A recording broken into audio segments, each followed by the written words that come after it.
अब अहिले चाहिँ हामी नमस्कार, म प्रवीण शिवाकोटी। अहिले चाहिँ हामी यो नमस्ते उपकार नेपाल सुधार केन्द्रको डायग्नोसिस हेल्थ केयर सेन्टर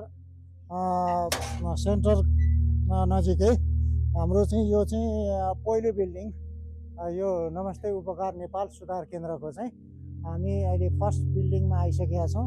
यहाँ चाहिँ हामी डिटक्सिफिकेसन सुरुमा ल्याएका बिरामीहरूलाई चाहिँ हामीले डक्टर चेकअप, डक्टर फलोअप र तपाईँको होल बडी चेकअप साथै काउन्सिलिङ, योगा, मेडिटेसनको प्रक्रिया अनुसार चाहिँ हामी लागु औषध मादक पदार्थ प्रयोगकर्तालाई चाहिँ हामीले चाहिँ शारीरिक रूपमा र मानसिक रूपमा चाहिँ विकास गराउने अभ्यासहरू सुरुवाती अवस्था चाहिँ हामी यस बिल्डिङमा गर्नेछौँ।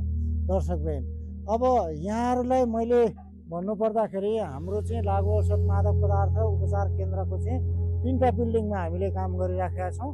त्यसमध्ये चाहिँ एउटा हाम्रो नमस्ते उपकार नेपाल पोलिक्लिनिक एन्ड डायग्नोसिस सेन्टरले चाहिँ यहाँ रहेका बिरामीहरूलाई चाहिँ शारीरिक रूपमा मानसिक रूपमा चाहिँ असर जुन लागु औषध मादक पदार्थको कारणले गर्दा असर भएको हुन्छन् त्यसलाई चाहिँ म्यानेज गर्ने काम चाहिँ हाम्रो डायग्नोसिस सेन्टरले गर्छ भने यो बिल्डिङमा चाहिँ हामीले चाहिँ लागु औषध मादक पदार्थ प्रयोगकर्ताहरूलाई चाहिँ हामीले चाहिँ काउन्सिलिङ, योगा र मेडिटेसन लगायतका विभिन्न थेरापीहरू चाहिँ बाट चाहिँ उनीहरूको शारीरिक रूपमा मानसिक रूपमा विकास हुने कार्यहरू चाहिँ हामी गर्दछौँ। धन्यवाद।